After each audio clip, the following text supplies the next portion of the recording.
صحابہ سارے کے سارے ہمارے پیشوا، تابعین کے جو علماء ہیں وہ ہمارے پیشوا، صحابہ سارے ہمارے پیشوا ہیں۔ جس کے نقشے، جس کی بھی روشنی میں تم چلو، اہتداء تم تو ہدایت پا جاؤ گے۔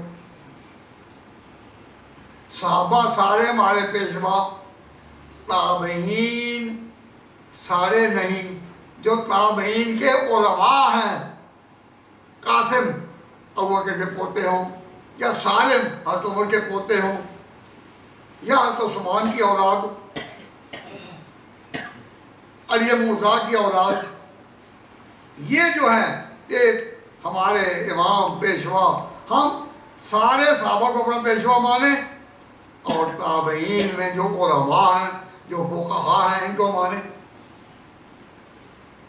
پھر تابعین کے بعد تبع تابعین کا دور آیا، تو تبع تابعین کا دور جو ہے، اس میں یہ دوسرا دور ہے، اس میں بڑے بڑے لوگ کون ہوئے؟ امام مالک۔ امام مالک کس دور کے ہیں؟ تبع تابعین کے۔ امام مالک۔ امام شافعی کس دور کے؟ تبع تابعین کے۔ امام احمد کس دور کے؟ تبع تابعین کے۔ چار اماموں میں سے صرف ایک امام ہے بڑا، امام ابو حنیفہ، جو تابعین کے دور کے ہیں، باقی سارے ہمارے بڑے علماء جن سے ہم نے دین لیا وہ کب ہیں؟ تبع تابعین کے دور کے۔ اب یہ بات یاد رکھیں، پھر دھیان رکھیں، امام ابو حنیفہ رحمۃ اللہ علیہ وہ ایکسیپشنل ہے، ان کے موضوع پر میں بیان نہیں کرتا، کیونکہ اب بیک گراؤنڈ ہی آپ کو کوئی نہیں، ان کے موضوع پر تو بیان کر چکے ہیں مولانا احمد ممتاز صاحب، ان کا تابعین ہونا بھی بیان کر دیں،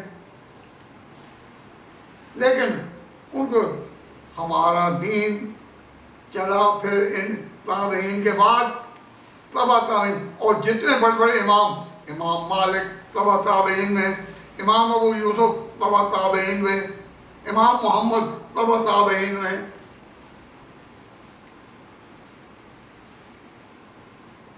یہ سارے اسی دور کے ہیں۔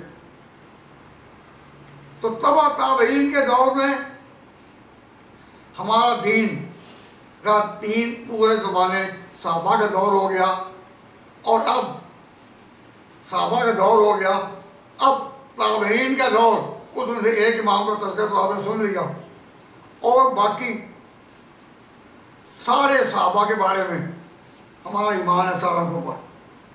لیکن جو آگے تابعین، تبع تابعین کا دور آیا، اس میں پہلے دور میں امام کون ہیں؟ پہلے دور میں امام مالک، امام ابو یوسف، امام محمد۔ میں ان تینوں کے ناموں سے ذرا آگے چلتا ہوں۔ یہ تینوں، یا اب ان تینوں کو میں کہ تین امام، امام مالک، امام شافعی، امام ابو یوسف، امام محمد، یہ سارے ہوئے ہیں تبع تابعین کے دور کے، سارے تبع تابعین کے دور میں۔ تو یہ جو کہتے ہیں چار مذہب، چار مذاہب فقہ کے چار مذاہب کب بنے؟ تبع تابعین کے دور میں، تبع تابعین کے دور میں بڑے۔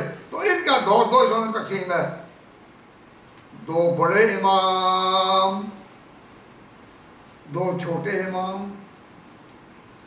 بڑے جو امام تھے ان کا دور کون سا ہے؟ جو امام مالک کا دور ہے، اور امام ابو حنیفہ کو تابعین میں سے تھے، لیکن ان کا کام جو ہے وہ تبع تابعین کے دور میں ہوا۔ ادھر امام مالک ہے اور عراق میں امام ابو حنیفہ ہے، یا امام ثوری ہیں، سفیان ثوری۔ اس دور میں ہوئے. تو اب پہلے دور میں بڑے بڑے دو مذہب کون سے ہیں؟ مالکی مذہب اور حنفی مذہب. These were compiled. یہ مذاہب جو ہیں یہ کمپائل ہوئے. کب کمپائل ہوئے؟ کب کمپائل ہوئے؟ تبع تابعین کے پہلے دور میں. ابو حنیفہ وہ تابعین میں سے تھے، لیکن مذہب جو ان کا ہے وہ کمپائل ہوا کس دور میں؟ تبع تابعین کے دور میں. ان کے بعد دو اور امام آئے، امام شافعی اور امام احمد. یہ امام ہیں لیکن یہ بھی تبع تابعین کے دور میں. وہ تبع تابعین کے دور میں دور اول تھا، یہ تبع تابعین. تو چاروں مذاہب مکمل ہو چکے تھے. کب؟ تبع تابعین کے دور میں. تبع تابعین کے دور میں. تو آپ لوگوں نے نام تو سنا ہوگا اکثر کہ چار مذاہب فقہ کے، چار مذاہب فقہ کے. تو چاروں مذاہب فقہ کے کب مکمل ہوئے؟ چاروں فقہ کے مذاہب کب مکمل ہوئے؟ تبع تابعین کے دور میں. تو اب دین کی مکمل منزلیں کتنی؟ صحابہ، تابعین کے اہل علم اور تبع تابعین کے اہل مذاہب. تو مذاہب اربع چاروں ہو چکے تھے مکمل. پھر دین، آپ سمجھے نا میری بات؟ آپ تو خیر اردو پڑھے. دین مکمل کب ہوا؟ کہو. صحابہ کے دور میں. کب چلا مکمل؟ تابعین کے دور میں. چاروں مذاہب کب مکمل ہوئے؟ تبع تابعین کے دور میں. تو دین لینا ہے انہی سے. دین لینا ہے انہی سے. بھائی دین لینا کن سے ہے؟ انہی سے. میری بات اگر کوئی نہیں سمجھے تو اکھڑا کر دیں تاکہ میں سمجھوں، کہ میں پھر آگے نہ چلوں کہ یہ سمجھ نہیں رہے. اگر کوئی میری بات نہیں سمجھا تو میں ایک بڑی بات کہہ کر ابھی رخصت ہوں گا یا دعا کر لوں گا. ایک بڑی بات. لیکن اگر کوئی نہیں سمجھے تو obviously I request them to raise their hands so that I may be in a position to revise that. اپنی بات کو پھر میں کہوں گا. سمجھ گئے. ابھی بات میں بہت اہم بات کہنے آیا ہوں. 2 گھنٹے میں پہنچے لندن سے یہاں. کچھ تم بھی سنو، کچھ میں بھی کہوں. ایک بات بتانے آیا ہوں. ایک بات کی خاطر میں نے یہ سفر کیا جلدی سے.